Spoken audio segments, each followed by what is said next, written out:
দেখো আমাদের এদিকে তুমুল জোরে জোরে বর্ষা শুরু হয়ে গেছে, দেখতেই পাচ্ছ। আর দেখো আমাদের ভাঙা ঘরে চাঁদের আলো ঢুকছে, কারণ এখানে যে টিনটা ছিল না সেটা ওই যে পড়ে গেছে। কি জোরে ঝড় হয়েছে বাবারে বাবা। আর এদিকে তো সব ভিজে গেল। আমার ওখানে একটা উনান ছিল, উনানটাও ভিজে গেছে মনে হয়, দেখি। হ্যাঁ, উনানটাও ভিজে যাবে মনে হয়। কি করবা বাবা, ওই যে ভাঙা ছাতাটা ওখানে পড়ে আছে, ওর আর হাওয়ায় উড়িয়ে নিয়ে যেতে পারিনি। আর দেখতে পাচ্ছ লাউ গাছের ডালগুলো এদিক ওদিক ছড়িয়ে গেছে, কারণ আমাদের হচ্ছে চালের হচ্ছে ওই লাউ গাছ আছে তো, ওই যে করে বাবাকে বিদ্যুৎ চমকেছে। লাউ গাছগুলো হচ্ছে হেলমেস্টারে ওইখানে। তুমি হাসতেছো কেন? হাসি পাচ্ছে।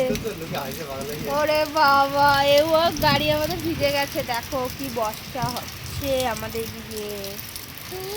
মা কলা গাছ পড়ে গেছে, ওই দেখো।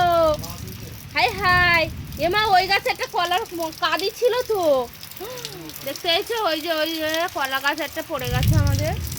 এ বাবা, বিশাল জোরে ঝড় বৃষ্টি হয়েছে। আমি তো ভয়তে খাটের উপরে বসেছিলাম। আর আমাদের লাউ গাছগুলো আছে বলে ঘরটা উড়িয়ে নিয়ে যেতে পারিনি, নাই তো উড়িয়ে নিয়ে যেত একবার। এই না ফেটে গেছে, দেখেছো? ঠিক আছে, টাটা। কি করবো, আমরা ভাঙা ঘরেই থাকবো।